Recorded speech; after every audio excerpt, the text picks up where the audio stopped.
Hello my dear students, very good afternoon.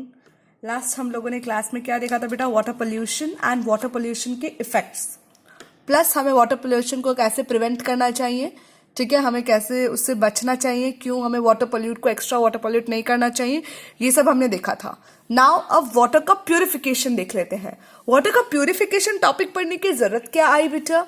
जरूरत इसलिए क्योंकि पीने का पानी बहुत गंदा होता जा रहा है। वही हम पीने के पानी में हम नदियों में, समुद्र के अंदर, तालाबों में, घर के आसपास में जो नाले होते हैं उनमें क्या फेंक रहे हैं? घर का सीवेज वेस्ट, है ना, और प्लास्टिक, फर्टिलाइजर्स, काउ डंग्स, इतनी सारी चीजें, मिट्टी, सब कुछ, सारा कचड़ा, सारे घर का सारा वेस्ट हम कहाँ फेंक रहे हैं? पानी में।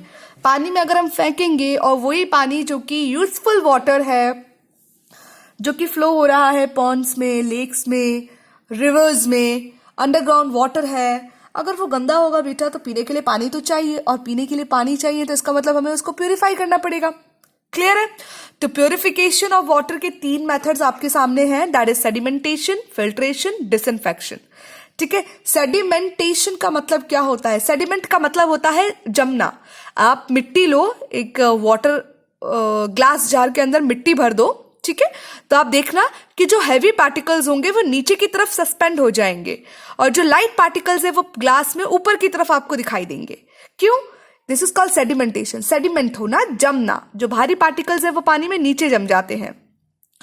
Water is pumped from a river into a larger tank and allowed to stand for some time. अब देखो, ये प्यूरिफिकेशन का कौन सा मेथड है कि रिवर्स में से वाटर को किस में पंप किया जाता है? बड़े बड़े टैंक्स में भरा जाता है, और उसको काफी लंबे समय तक उसको यूं ही छोड़ दिया जाता है। पर्टिकुलर पानी को टैंक में छोड़ दिया जाता है, तो पानी के अंदर, रिवर वाटर के अंदर जो गंदे सस्पेंडेड पार्टिकल्स है, हेवी सस्पेंडेड पार्टिकल्स, वो टैंक के नीचे बैठ जाते हैं। This is called sediments.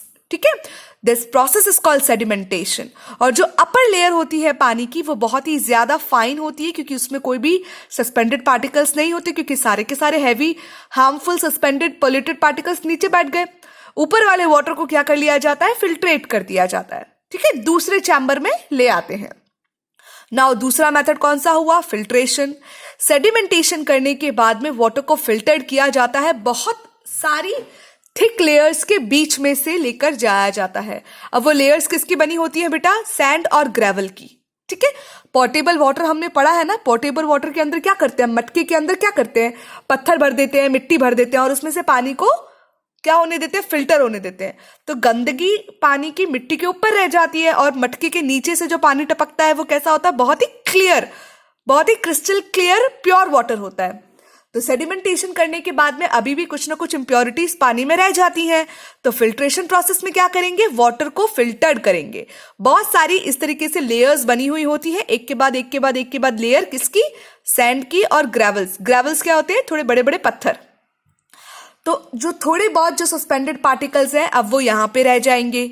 इसके बाद पानी कहा जाता है थर्ड चैम्बर में, जहां पे उसको डिसइंफेक्ट किया जाता है। डिसइंफेक्ट का मतलब पानी को इन्फेक्शन फ्री करना, ताकि जब वो पानी हम पिए तो हमारी बॉडी को कोई भी वायरल इन्फेक्शन, बैक्टीरियल इन्फेक्शन ना पहुंचे। ठीक है, तो फिल्टर्ड वाटर को अब क्या किया जाएगा बेटा? क्लोरीनेटेड किया जाएगा, उसमें क्लोरीन ऐड करके या ब्लीचिंग पाउडर ऐड करके। तो आपको ये याद रखना है कि वाटर को डिसइंफेक्ट करने के लिए कौन सा सब्सटेंस यूज किया जाता है? क्लोरीन या फिर ब्लीचिंग पाउडर। ठीक है, क्लोरीन क्या करता है बेटा? हार्मफुल जर्म्स को मार देता है। This process of adding chlorine to filtered water is called chlorination. Germs को किल करने के लिए वाटर को फिल्टर करते वक्त क्लोरीन ऐड करने की प्रोसेस को क्लोरीनेशन कहते हैं। ठीक है, आफ्टर क्लोरीनेशन जो वाटर है उसको कहां सप्लाई किया जाता है? पाइप्स के नेटवर्क के थ्रू लोगों के घरों में, ताकि हम लोग साफ क्लोरीनेटेड वाटर पिए, ताकि हमें कोई बीमारी ना पहुंचे। तो ये 3 स्टेप थे वाटर को प्यूरिफाई करने के। ये देखिए, this is the correct example और सेटअप। ये रिजर्वॉयर है जहां पे रिवर से क्या किया? पानी कलेक्ट किया। अब इसको कहां पहुंचाया गया? सेडिमेंटेशन टैंक में। इसमें पानी भर दिया जाएगा, काफी लंबे समय तक इसको क्या कर दिया जाएगा? छोड़ दिया जाएगा। ठीक है, सेटल्ड, ताकि बड़े बड़े जो सॉलिड्स है वो यहाँ पे सेटल्ड हो जाए। अब इसके बाद में इसको लोडिंग टैंक में, मतलब यहाँ पे जो साफ पानी है उसको यहाँ भरेंगे। अब ये साफ पानी धीरे धीरे धीरे धीरे फिल्ट्रेशन टैंक से पास होगा। ये देखिए आप फिल्ट्रेशन टैंक में देखो आप बड़े बड़े पत्थर, फिर छोटे पत्थर, फिर ऊपर फाइन सैंड और ग्रेवल्स का लेयर बनी हुई है। पानी यहाँ से इसके अंदर जाएगा। अब धीरे धीरे पानी क्या होगा, फिल्टर होगा, फिल्टर होगा। यहाँ पे देखिए पाइप लगा है, यहां से पानी जाएगा नेक्स्ट चैम्बर में। This is called the chlorinated chamber. यहाँ पे पानी में क्लोरीन या फिर ब्लीचिंग पाउडर मिक्स करवाया जाएगा एंड देन फिर वो पानी, साफ पानी हम लोगों के घरों में पहुंचता है। तो कितनी सारी प्रोसेस के थ्रू रिवर का पानी साफ होके हमारे घर में पहुंचता है। सोचो अगर ये सब नहीं होता, रिवर का पानी डायरेक्ट हमारे घरों में आता तो हमें कैसा पानी मिलता, गंदा सस्पेंडेड पर्टिकुलेट मैटर से भरा हुआ पानी जिसको हम पीते, जिससे हमारा stomach fail, heart fail, liver fail, सारी बीमारियां होती। स्टमक होता हमारी बॉडी के अंदर, स्टमक में और किडनी में, लिवर में स्टोन्स पाए जाते। ठीक है, घर में भी हम पानी को प्यूरिफाई कर सकते हैं। अभी जो हमने मेथड पढ़ा था वो गवर्नमेंट क्या करती है, बड़े प्रोजेक्ट पर पानी को प्योरीफाई करती है और पूरे एरिया में पहुंचाती है। हम पर्सनली घर में भी पानी को प्योरीफाई कर सकते हैं और कहा जाता है कि हमेशा पानी को छान कर, बॉईल कर कर, प्यूरिफाई कर कर ही पीना चाहिए। तो पहला कौन सा मेथड हुआ, बॉइलिंग एंड फिल्ट्रेशन। देखिए यहाँ पे पानी बॉईल किया जा रहा है एंड देन उसके बाद में इसको छाना जा रहा है। तो बॉईल करने के बाद में फिल्टर करना। पानी को हमेशा आप सबसे पहले 100 डिग्री सेल्सियस पे 15 मिनट तक, 15 से 20 मिनट तक बॉईल करिए। ठीक है, जो एक्सेस सॉल्ट होगा वो नीचे डाउन क्या हो जाएगा, सेटल हो जाएगा। क्यों, क्योंकि सॉल्ट भारी होता है। फाइन, उसके बाद हम उसको डिकेंटेशन या फिल्ट्रेशन मेथड से छान सकते हैं। तो जो सॉल्ट होगा, सस्पेंडेड पार्टिकल्स होंगे, वो फिल्ट्रेशन पेपर पे ऊपर रह जाएंगे, नीचे छन के क्या आएगा, साफ पानी आएगा। फाइन, फिर आता है दूसरा method, filtration, adsorption and disinfection. तो वाटर प्यूरिफायर जैसे यूज होते हैं ऐसे ही हम घर में भी कर सकते हैं। ठीक है, और हम लोग चारकोल भी डाल सकते हैं पानी के अंदर, जिसकी वजह से जितनी भी इंप्योरिटीज होती है वो चारकोल क्या कर लेता है, एब्जॉर्ब कर लेता है। एंड देन उसके बाद में हम उसको अल्ट्रावायलेट रेडिएशन से रेडिएट करते हैं एंड देन ओजोन भी उसमें मिला सकते हैं ताकि वो जर्म्स, जो भी पानी के अंदर जर्म्स होते हैं उसको, क्योंकि अल्ट्रावायलेट रेडिएशन के थ्रू उसमें ओजोन आएगी। ठीक है, ओजोन गैस, जिसकी वजह से जर्म्स मर जाएंगे। तो हमें एक और चीज पता चली कि वाटर को जर्म्स से फ्री करने के लिए ओजोन भी हेल्पफुल है। ठीक है, नाउ एक और मेथड होता है that is called reverse osmosis. घर के अंदर हम रिवर्स ऑस्मोसिस भी कर सकते हैं या फिर केमिकल ट्रीटमेंट भी कर सकते हैं। ठीक है, अभी सेल चैप्टर में मैंने आप लोगों को ऑस्मोसिस बताया था, है ना, ये उसका उल्टा है। रिवर्स ऑस्मोसिस में क्या होता है बेटा, पानी को प्यूरिफाई करने के लिए ये साफ पानी है। ठीक है, क्लियर। अब यहां पे प्रेशर लगाया जा रहा है, ये तो क्या हुआ, ऑस्मोसिस। पानी क्या हो रहा है, साफ पानी है, यहाँ पे थोड़ा सा कंटामिनेंट बोल सकते हैं, ऐसा पानी जिसमें सॉल्यूट पार्टिकल्स ज्यादा है और यहाँ पे सॉल्यूट पार्टिकल्स कम है। तो ऑस्मोसिस में क्या होता है, पानी कहाँ मूव करता है, इधर मूव करेगा। ठीक है, क्योंकि यहाँ पे सॉल्यूट पार्टिकल का कंसंट्रेशन ज्यादा था और पानी का कंसंट्रेशन कम था।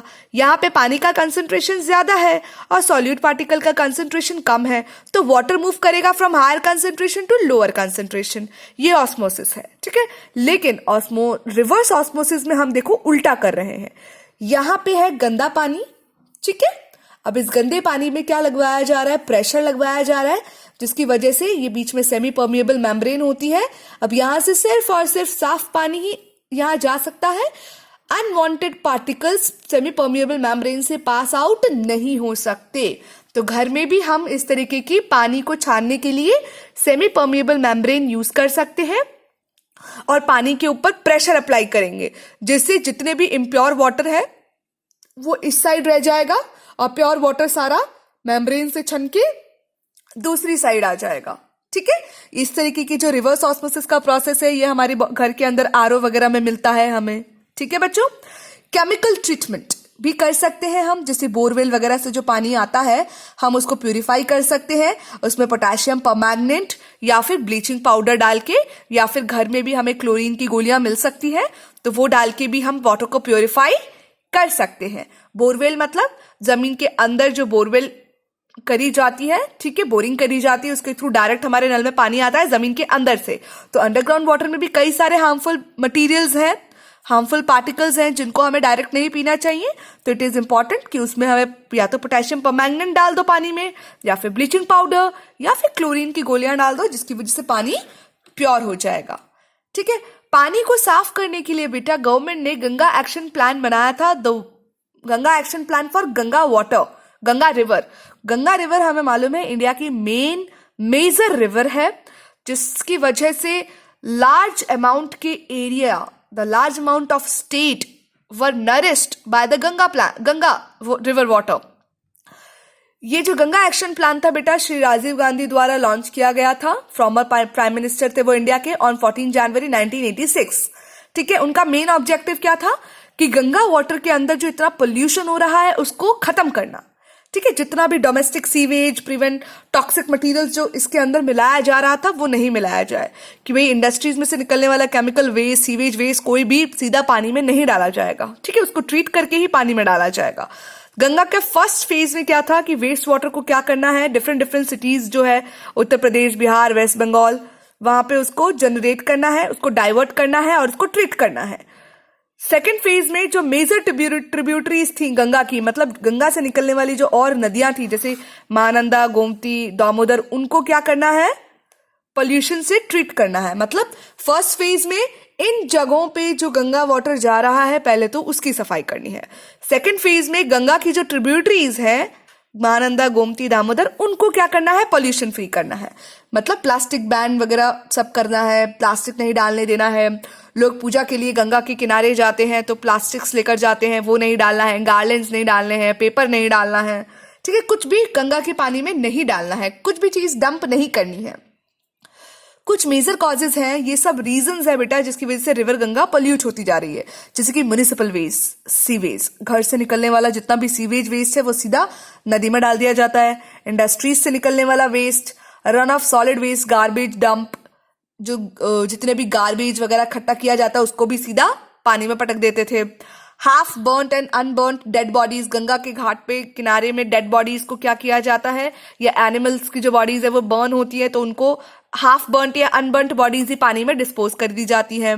ठीक है, ओपन डेफिकेशन मतलब खुले में एक्सक्रीट करना, एनिमल एक्सक्रीट करते हैं, कैटल्स वगैरह उनको ले जाते हैं, वहीं पे नहलाते हैं, धुलाते हैं, वहीं पे वो एक्सक्रीट कर देती हैं, जिसकी वजह से पानी गंदा हो रहा है। 2000 करोड़ रुपए खर्च किए हैं अब तक गंगा एक्शन प्लान पर, लेकिन कोई सक्सेस अभी भी नहीं मिली है। ठीक है, अभी भी देखो गंगा का घाट, गंगा के किनारे, गंगा के रिवर, इस तरीके से स्पिरिचुअल के नाम पर बहुत गंदगी फैलाई जा रही है। So it is our duty कि हमें ऐसा नहीं करना है। हम मंदिर में अगर फूल वगैरह चढ़ाने जाते हैं, नदी में जाते हैं, तो हमें प्लास्टिक पॉलिथीन्स वगैरह को उसमें डंप नहीं करना है, उसे हम वापस अपने घर पे ले आए। पहले ना गंगा इतनी खराब, इतनी गंदी हो रखी थी, बीच में उसको साफ किया गया था, साफ हो गई थी, लेकिन फिर वापस से गंगा ऐसी की ऐसी पॉल्यूटेड हो चुकी है। सो ये हमारा चैप्टर आज कंप्लीट हो गया है बेटा। ठीक है, नेक्स्ट जो हम अपना चैप्टर स्टार्ट करेंगे दैट इज रिप्रोडक्शन, जो कि हमारा लास्ट चैप्टर होगा, रिप्रोडक्शन और एडोलेसेंस वाला। ठीक है, तब तक आप लोग पढ़िए, कोई भी क्वेश्चन, कोई भी डाउट आप लोग मुझे सेंड करिए। ठीक है।